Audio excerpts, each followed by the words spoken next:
안녕하십니까. 독서하는 마라토너 박종필입니다. 이곳 잠실 석촌호수 서호 수변무대에서 촬영하고 있습니다. 현재 시각은 2024년 6월 28일 금요일 아침 8시 25분 정도 됐습니다. 자, 제가 오늘 7시 14분부터 약 1시간 정도 잠실 석촌호수 4바퀴 10.25km를 달렸습니다. 자, 앞으로 추가로 몇 바퀴 더 달릴 예정인데요. 달리면서 미국의 대통령 선거에 관하여 말씀드리겠습니다. 자, 현재 8시 25분 정도인데요. 앞으로 약 1시간 35분 후인 오전 10시부터 미국의 현직 대통령과 전직 대통령 간의 사상 첫 TV 토론이 미국 조지아주 애틀란타에서 CNN 방송국 주관으로 진행이 됩니다. 자, 세 개의 이목이 집중되고 있는 미국의 전직 대통령과 현직 대통령이 참가하는 전현직 대통령이 참가하기는 사상 첫 TV 토론입니다. 자, 그래서 오늘은 미국의 대통령 선거에 관하여 달리면서 말씀을 드리도록 하겠습니다. 화이팅! 주변의 풍경을 한번 보여드리겠습니다. 자, 롯데월드타워입니다. 이곳 잠실 석촌호수 서호 수변무대에서 북동쪽 방향 롯데월드타워를 촬영하고 있습니다. 123층 555m 높이 기준 세계 5위 규모 OECD 국가 38개 회원국 중에서는 가장 높은 빌딩 롯데월드타워를 촬영하고 있습니다. 자, 그 다음에 서호의 풍경이고요. 그 다음에 서호 수변무대의 풍경도 360도 회전하면서 촬영해 보도록 하겠습니다. 자, 힘차게 출발하도록 하겠습니다. 화이팅!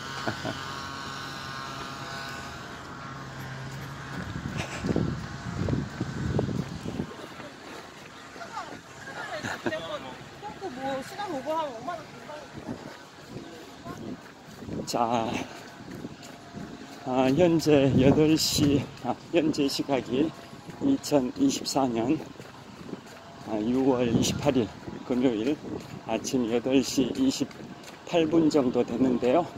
정확하게 1시간 32분 후에, 즉 오늘 오전 10시부터 미국의 조지아주의 주도인 애틀란타에서 미국의 3대 방송국 중에 하나인 CNN 방송 주관으로 현직 대통령 46대 대통령 조 바이든 대통령과 전직 대통령인 45대 대통령 도널드 트럼프 대통령 간의 대통령 선거를 넉 달 반 정도 앞둔 시점에서 전현직 대통령이 TV 토론을 하기는 사상 처음입니다.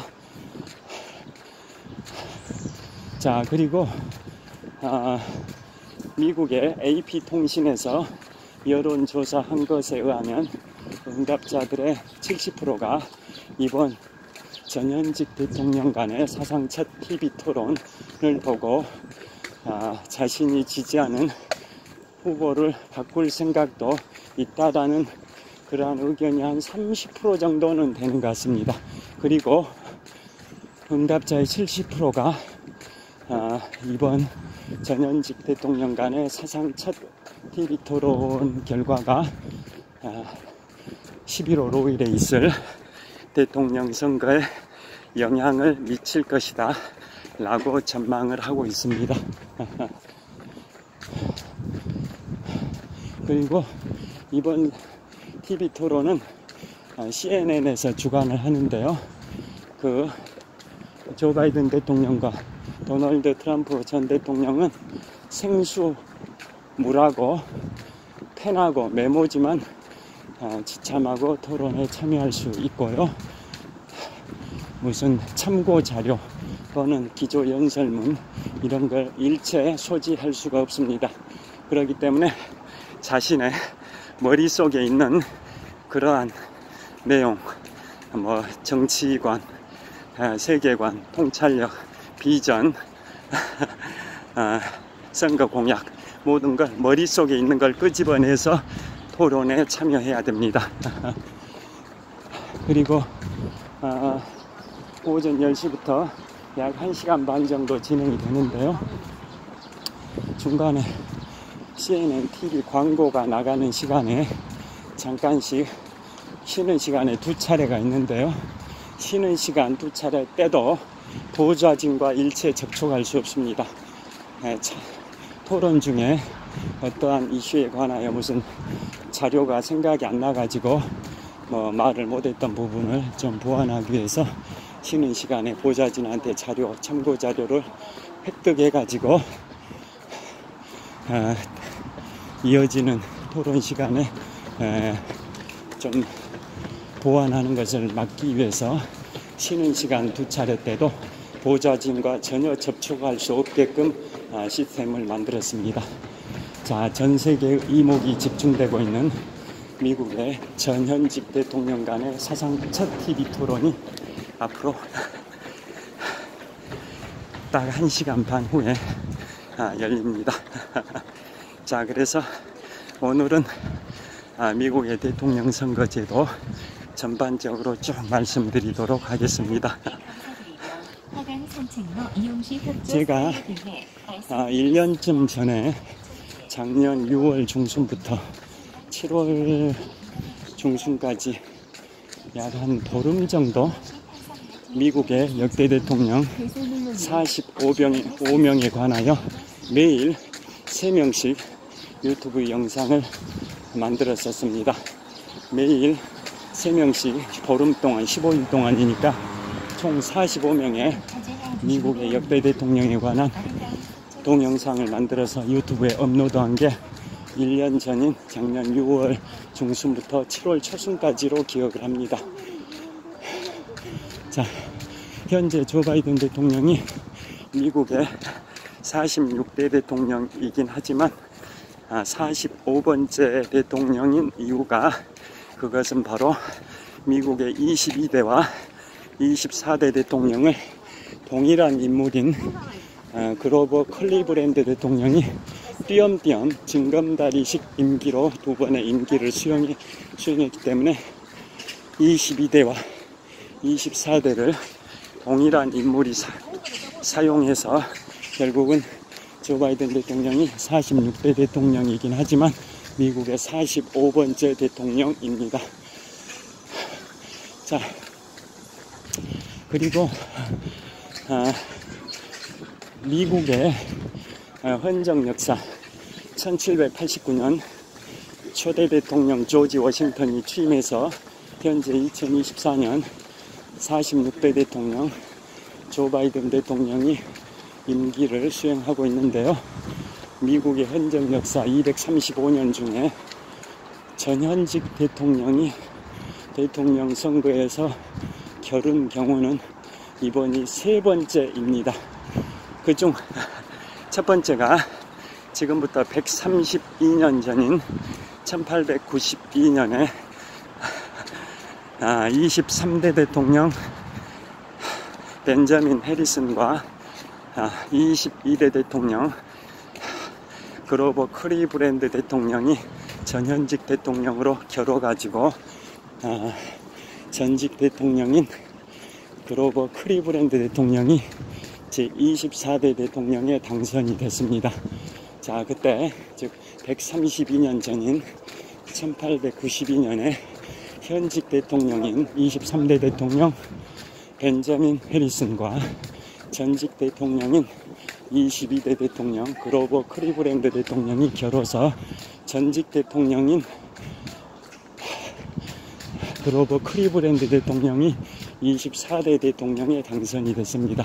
그래서 지금 미국의 여론조사는 도널드 트럼프 전 대통령과 조 바이든 현 대통령이 초박빙, 백중지세죠. 그야말로 초박빙.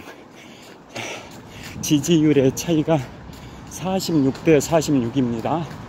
국민들의 지지율이 46% 대 46%. 그야말로 초박빙이기 때문에 누가 11월 5일에 차기 미국의 대통령에 당선될지는 누구도 예측하기 어려운 초접전 상황인데요. 만약에 도널드 트럼프 전 대통령이 조 바이든 현 대통령을 물리치고 대통령에 당선이 된다면 미국 헌정 역사상 132년 만에 전직 대통령이 현직 대통령을 누르고 당선이 되는 역사를 만들 것 같고요. 그 다음에 그 132년 전인 1892년에 그러한 전현직 대통령 간의 최초의 경쟁이 있었었고, 그로부터 30년이 지난 20년이 지난 1912년에 미국 헌정사상 두 번째로 전현직 대통령 간에 또 겨루게 됩니다. 그래서 그때는 27대 대통령인 현직 대통령 태프트 대통령과 그 다음에 전직 대통령인 26대 대통령 시어도 루즈벨트 대통령이 겨뤘는데요. 그 당시에 현직 대통령인 27대 대통령 태프트 대통령은 공화당으로 출마를 했었고요. 반면에 전직 대통령인 26대 대통령 시어도 루즈벨트는 원래 공화당이었는데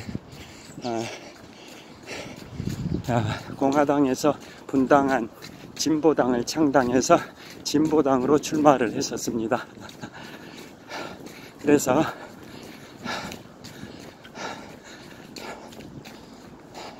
현직 대통령인 27대 대통령은 현직 대통령인 27대 대통령 태프트 대통령은 공화당으로 출마하고, 전직 대통령인 시어도 루즈벨트 대통령은 공화당에서 분당해서 창당한 진보당으로 출마하는 바람에 공화당과 진보당으로 표가 바뀌어버린 거죠. 분산된 겁니다.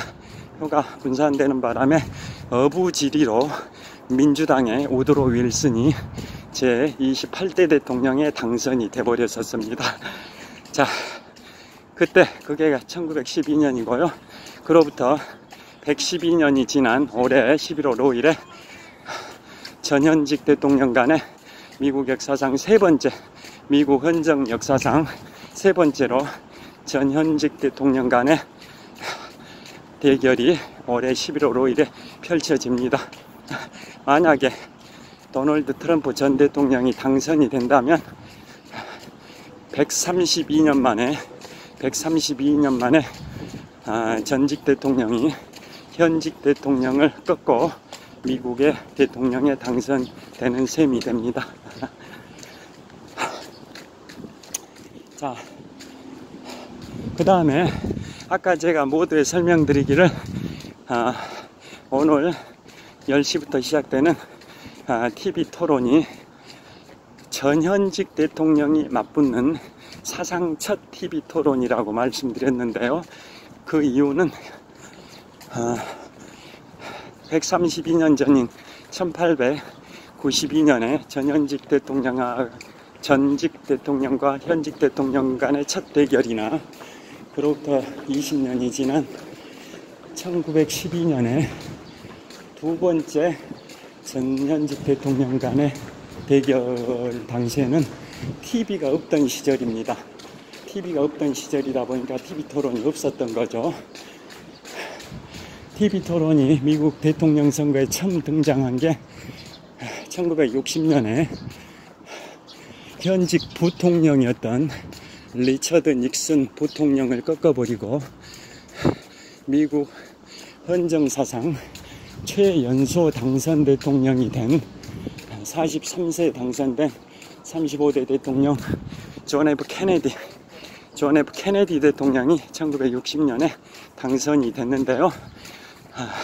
현직 부통령이었던 리처드 닉슨을 꺾고 미국 헌정 역사상 최초로 최연소인 43세에 당선이 된 제35대 미국 대통령 존 F 케네디 대통령이 1960년에 당선될 때 처음으로 TV 토론이 시작이 됐었습니다. 그 전에는 라디오만 있던 시절인데 그 당시에 TV가 발명이 되면서 사상 첫 TV 토론이 1960년에 35대 대통령 존 F 케네디 대통령이 당선될 때 사상 첫 TV 토론이 있었습니다. 그렇기 때문에 이번에 전현직 대통령 간의 대결로는 이제 헌정사상 세 번째인데요.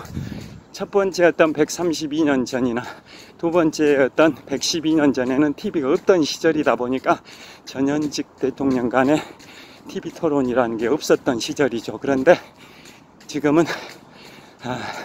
역사상 처음으로 전현직 대통령 간의 첫 TV 토론이 오늘 10시부터 미국 조지아주의 애틀란타에서 펼쳐집니다. 애틀란타는 참고로 1996년 하계 올림픽이 열렸는데요. 그 애틀란타 올림픽에서 우리 국민 마라토너 이봉주 선수가 1등과 불과 3초 차이로 마라톤 은메달 2등을 하는 그 아쉬움이 있었던 게 1996년 애틀란타 올림픽입니다. 그곳에서 CNN 방송 주관으로 90분간의 전현직 대통령 간의 사상 첫 TV 토론이 열립니다.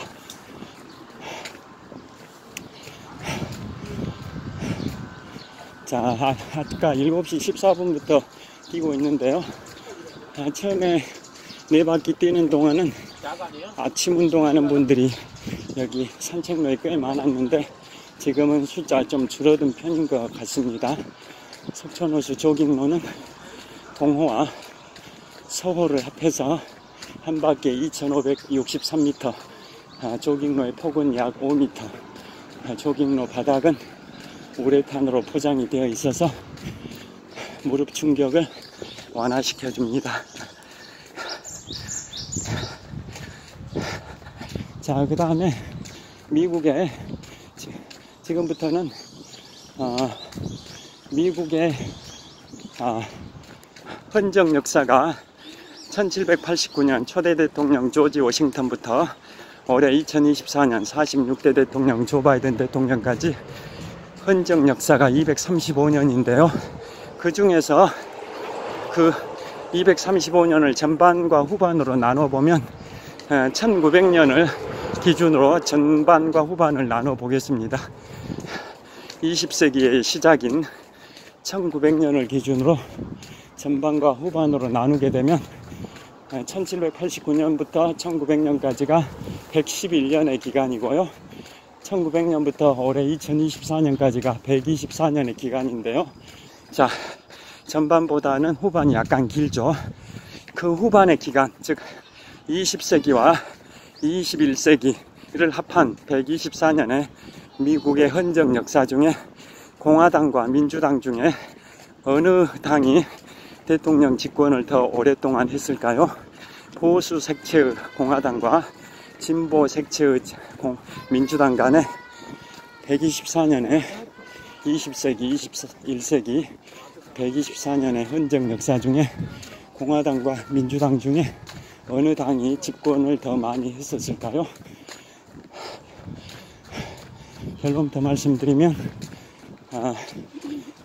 1900년부터 2024년까지 20세기와 21세기 124년의 기간 중에 공화당이 집권한 기간이 64년, 민주당이 집권한 기간이 60년입니다. 그러니까 20세기와 21세기의 미국인들의 가치관, 정치 성향은 진보 성향의 민주당보다 보수 성향의 공화당을 약간 더 지지한다 라는 방증일 겁니다.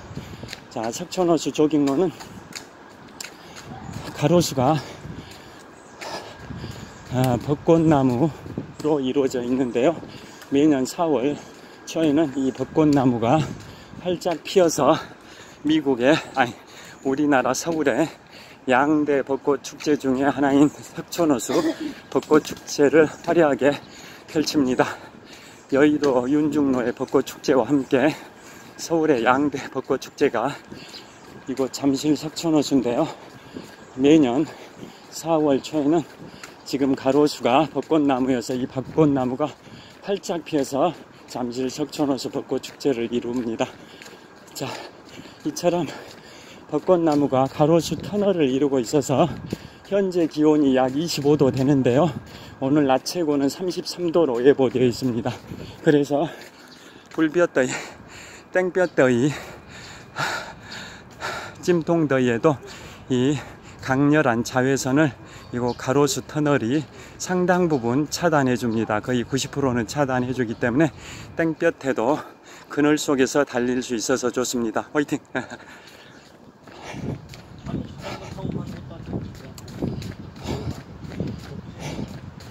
자, 그래서 미국의 대통령 선거 제도 전반에 관하여 말씀드리려고 하는데요.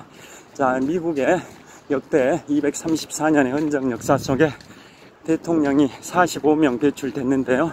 그 중에 한 가문에서 대통령을 2명 배출한 가문이 몇 개의 가문이 있을까요?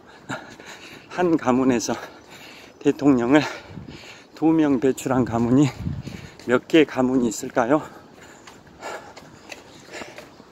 그것은 총 4개의 가문이 있습니다. 제2대 대통령 존 애덤스와 제6대 대통령 존 퀸시 애덤스는 부자 관계입니다. 2대 대통령 존 애덤스가 아버지, 6대 대통령 존 퀸시 애덤스가 아들입니다. 또 그 두 분은 미국의 건국 초창기에 유일하게 대통령 선거에서 재선에 실패했었습니다.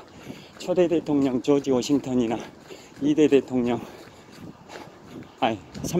초대 대통령 조지 워싱턴, 3대 대통령 토머스 제퍼슨, 4대 대통령 제임스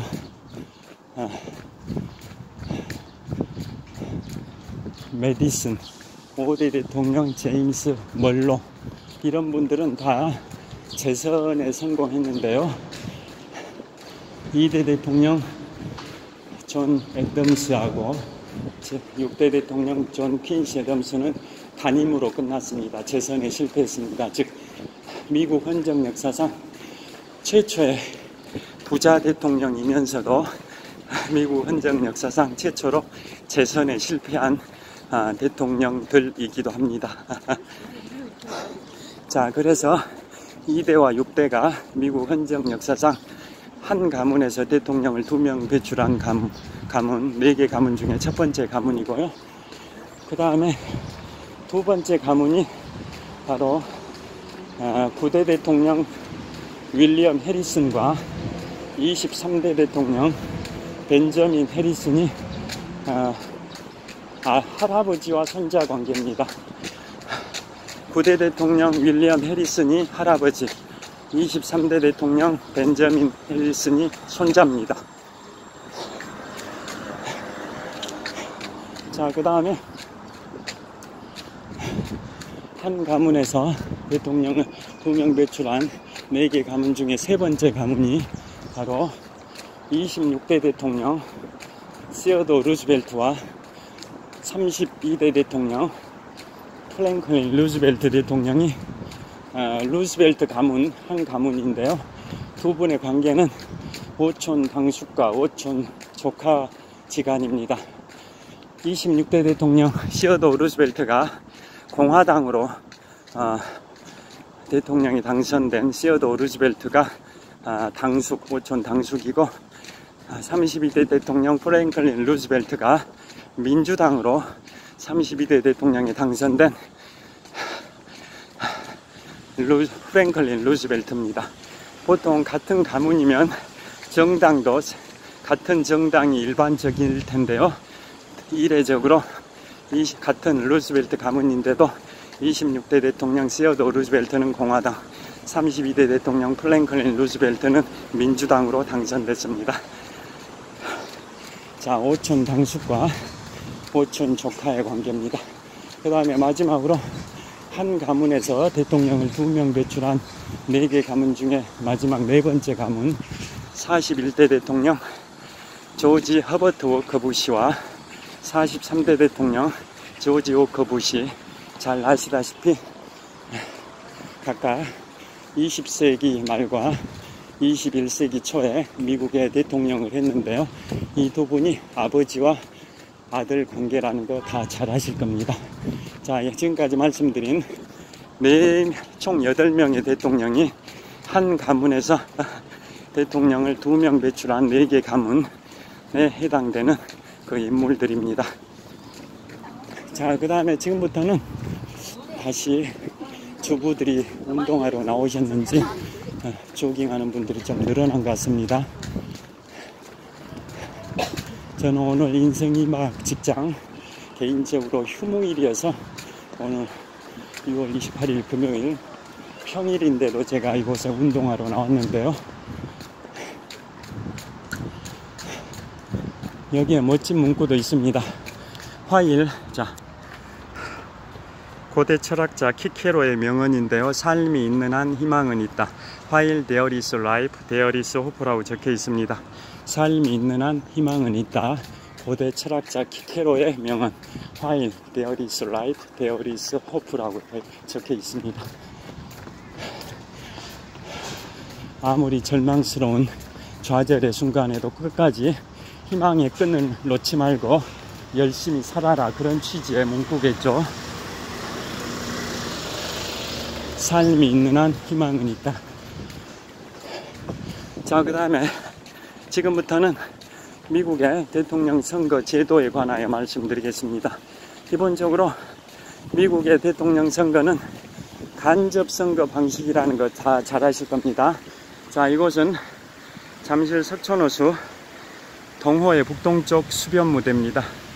동호회 북동쪽 수변무대에서 서쪽 방향을 촬영하고 있습니다. 정확하게는 남서쪽 방향입니다. 자, 동호회 남쪽 조깅로를 따라서 쭉 30층 정도의 주상 복합 아파트들이 쭉 도열해 있습니다.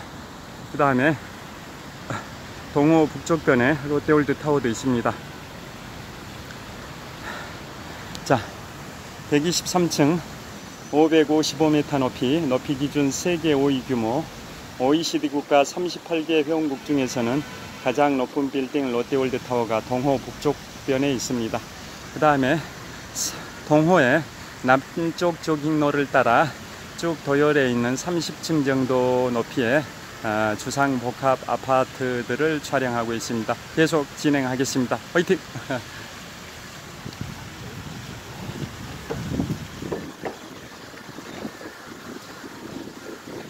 자, 미국의 대통령 선거 제도는 우리나라는 직접 선거인 반면에 대부분의 국가들이 직접 선거죠. 그런데 미국은 1789년 프랑스 대혁명이 일어났던 시기에 인류 최초의 성공한 시민혁명인 프랑스 대혁명이 1789년에 일어났는데요. 같은 연도인 1789년에 세계 최초로 대통령제를 시행한 나라가 바로 미국인데요. 연방국가죠. 연방국가 50개 주로 이루어진 USA, United States of America, United States of America, USA라는 연방국가의 특성을 살리기 위해서 간접선거 방식으로 하게 됐습니다. 자, 그래서 국민들은 선거인단을 선출하고 그 선출된 선거인단이 대통령을 선거하는 간접선거 방식의 대통령 선거 제도인데요.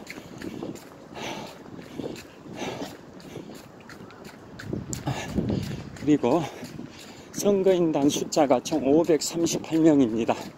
자, 538명은 각 주별로 50개 주 각 주별로 선거인단이 할당이 되어 있죠. 배정이 되어 있죠. 50개 주 중에 선거인단 TO가 가장 많은 데가 55명의 선거인단으로 구성되어 있는 캘리포니아주, 인구가 가장 많은 3,400만 명 정도의 인구이기 때문에 미국의 50개 주 중에 선거인단이 가장 많은 55명이 배정되어 있고요. 그 다음이 뭐 텍사스주, 그 다음이 뭐 플로리다주, 뉴욕주, 그 다음에 뭐 펜실베이니아주, 일리노이주, 오하이오주, 그 다음에 뉴저지주, 조지아주, 사우스캐롤라이나주, 뭐 이런 식으로 선거인단이 많이 배정되어 있는 주가 있습니다. 그래서 선거인단 그 배정이 그 50개 주 선거인단을 다 합하게 되면 총 538명인데요. 그 538명의 선거인단 숫자의 산출 근거는 바로 미국의 연방 상원 의원과 하원 의원의 숫자의 합산액과 같습니다. 연방 하원 의원과 상원 의원의 합산 숫자가 바로 538명입니다. 왜 그러냐면 미국은 연방제 국가다 보니까 그 특성을 살리기 위해서 연방 상원 의원은 50개 주 주마다 2명씩 선출합니다. 반면에 하원 의원은 주마다 인구수에 비례해 가지고 선출을 하는데요. 인구수가 가장 많은 인구 3,400만 명의 캘리포니아주가 당연히 연방 하원 의원의 숫자가 많습니다.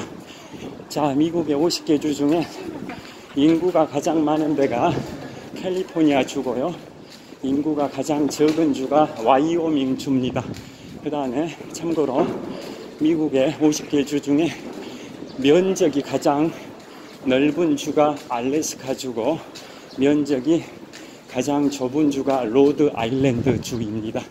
자, 그래서 인구가 가장 많은 캘리포니아 주가 연방 하원 의원 숫자가 53명 가장 많고요. 인구가 가장 적은 와이오밍 주가 연방 하원 의원 숫자가 가장 적은 한 명만 선출하죠. 그래서 연방 상원 의원은 연방 국가의 특성을 살려서 주마다 획일적으로 2명씩 주마다 인구가 많든 적든 따지지 않고 50개 주 각 주마다 연방 상원 의원 숫자는 2명씩인데요. 그러니까 각 주마다 연방 상원 의원 숫자 2명 곱하기 50개 주면 연방 상원 의원 숫자는 총 100명입니다. 100명. 그 다음에 연방 하원 의원 숫자는 각 주마다 인구수에 비례해 가지고 티오가 정해지는데요. 인구가 가장 많은 캘리포니아 주가 53명, 그 다음에 가장 적은 와이오밍 주가 1명, 그 다음에 그런 식으로 해가지고 연방 하원 의원 숫자는 다 합하면 50개 주 연방 하원 의원 숫자를 다 합하면 435명인데요. 거기에다가 3명이 추가됩니다. 그게 뭐냐? 50개 주 어디에도 속하지 않은 미국의 수도 워싱턴 DC입니다. 워싱턴 디스트릭트 오브 콜롬비아의 약자인데요. 1492년 신대륙 아메리카를 발견한 크리스토퍼 콜럼부스에서 이름을 따와서 콜럼부스가 발견한 땅이다 해서 콜롬비아라고 칭하는데요. 자, 미국의 북동부 지역의 명문 8개 사립대 중에 하나인 이른바 아이비리그 중에 하나인 뉴욕 맨해튼의 콜롬비아 대학도 그 콜럼부스에서 이름을 따왔고요. 남미에 6.25 한국전쟁 참전했던 전투부대를 파견한 16개 UN 16개국 중에 하나인 콜롬비아도 UN군으로 한국전쟁의 전투부대를 파견했습니다. 그 콜롬비아도 콜럼부스가 발견한 땅이다라는 의미의 콜롬비아에서 이름을 따왔고요. 미국에는 아메리카를 발견한 콜럼부스를 기리는 그런 지명들이 많습니다. 콜럼부스가 발견한 땅이다라는 의미가 바로 콜롬비아입니다. 그래서 워싱턴 DC는 콜럼부스 특구라 해서 50개 주 어디에도 속하지 않은 콜럼버스 특구다 해가지고 워싱턴 디스트릭트 오브 콜롬비아죠. 워싱턴 디스트릭트 오브 콜롬비아 이니셜을 따서 워싱턴 DC라고 하는데요. 그래서 워싱턴 DC는 미국의 수도로서 50개 주 어디에도 속하지 않는 특구입니다. 특구. 그래서 거기는 연방 상원 의원은 TO가 없고 연방 하원 의원 TO만 3명 있습니다. 연방 하원 의원 TO만 3명 있습니다. 인구가 거기가 한 80만 명 정도 됩니다. 워싱턴 DC가 인구가 한 80만 명 정도 되다 보니까 연방 하원 의원 숫자만 3명 TO가 배정되어 있어서 결국은 미국의 연방 상원과 하원 의원 숫자를 종합적으로 말씀드리면 연방 하원 의원 숫자는 50개 주 하원 의원 숫자 합산액 435명에다가 수도 워싱턴 DC 숫자 3명 합하면 438명이 되고요. 거기다 연방 상원 의원 숫자 100명을 합하면 총 538명입니다. 그래서 미국의 연방 상원과 하원 의원 숫자를 다 합하게 되면 538명입니다. 538명. 그래서 그 538명이란 그 숫자가 바로 미국의 대통령 선거인단의 숫자입니다. 미국의 대통령 선거인단의 숫자. 그러니까 각 주별로 연방 상원 의원은 2명씩 뽑고 또 연방 하원 의원은 인구수에 비례해 가지고 뽑고, 그래서 각 주별로 연방 하원 의원과 연방 상원 의원을 선출하는데요. 가장 인구가 많은 캘리포니아주 인구 3,400만 명 정도, 캘리포니아주가 연방 상원 의원이 2명, 연방 하원 의원이 53명이다 보니까 상하원 의원 숫자를 합하면 55명이 돼서 그 숫자가 바로 미국의 대통령 선거인단 총 538명 중에 캘리포니아 주에 할당되어 있는 선거인단 숫자 55명입니다.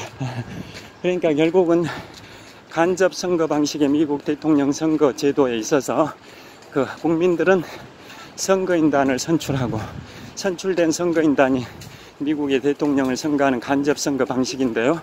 그 국민들이 직접 선출하는 선거인단의 그 숫자는 결국은 각 주별로 연방 상원과 하원 의원 숫자를 합산한 숫자가 선거인단 숫자와 동일하다, 이런 말씀입니다. 자, 그래서 미국은 대통령 선거가 국민들의 지지를 몇 프로 받았냐, 국민들로부터 가장 많은 지지를 받았냐 안 받았냐가 중요한 게 아니라 선거인단을 누가 더 많이 확보했냐, 최다 확보를 해야 할 뿐만 아니라 과반수를 확보해야 됩니다. 과반수. 대통령 선거인단 숫자 538명의 과반수는 270명입니다. 아마 269명은 반수, 즉 50%일 뿐이고, 과반수라는 것은 50%를 초과했다 해서 과반수라고 하지 않습니까? 그래서 미국의 대통령에 당선되려면 국민들의 유효 총 득표수가 중요한 게 아니라 선거인단을 과반수를 확보해야 당선이 된다라는 결론입니다.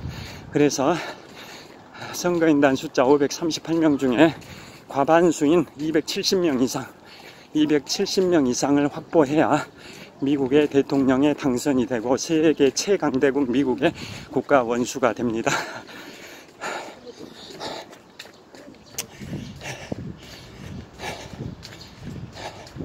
자, 그러면 그 선거인단 수 과반수인 270명 이상을 확보하려면 50개 주 중에 12개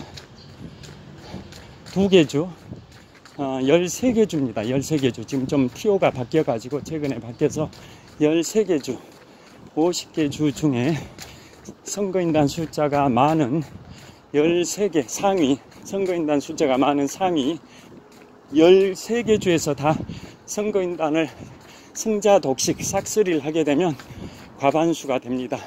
그래서 나머지 지역 37개 지역에서 다 패배한다 할지라도 선거인단 숫자가 많은 상위 13개 주만 승리하게 되면 과반수를 확보해서 미국의 대통령에 당선이 되는 구조로 되어 있습니다.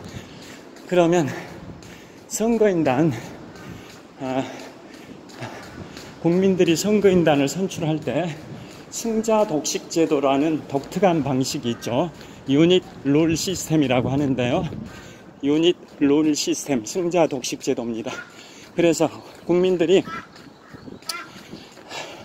예를 들어서 선거인단을 선출을 할 때 그 선거인단들은 예를 들어서 이번 11월 5일에 있는 대통령 선거를 예로 든다면 선거인단에 출마한 사람들이 자기는 공화당의 도널드 트럼프를 지지한다라고 하는 선거인단 후보자들이 있을 거고, 또 반대로 자기는 민주당의 조 바이든을 지지한다라는 선거인단 출마자들이 있을 텐데요. 국민들은 예를 들어 국민들은 전직 대통령인 도널드 트럼프를 지지한다면 그 도널드 트럼프를 지지한다라고 공약을 하면서 입후보한 선거인단 후보자를 투표를 하겠죠. 또 반대로 국민들 중에 조 바이든 현직 대통령을 지지하는 사람들은 조 바이든 현직 대통령을 지지한다라고 선언한 공약한 그 선거인단 출마자를 또 투표를 합니다.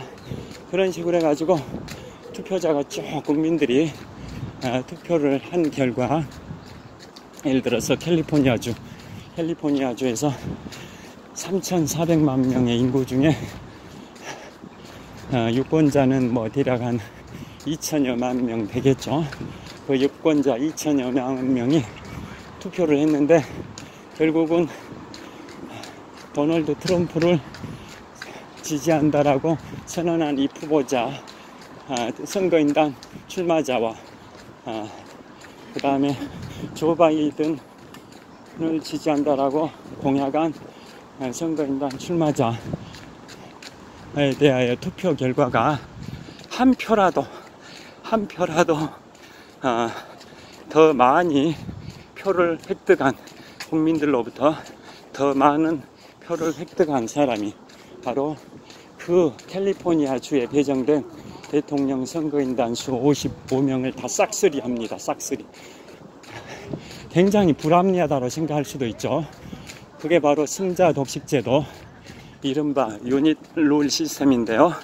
그 각 주에서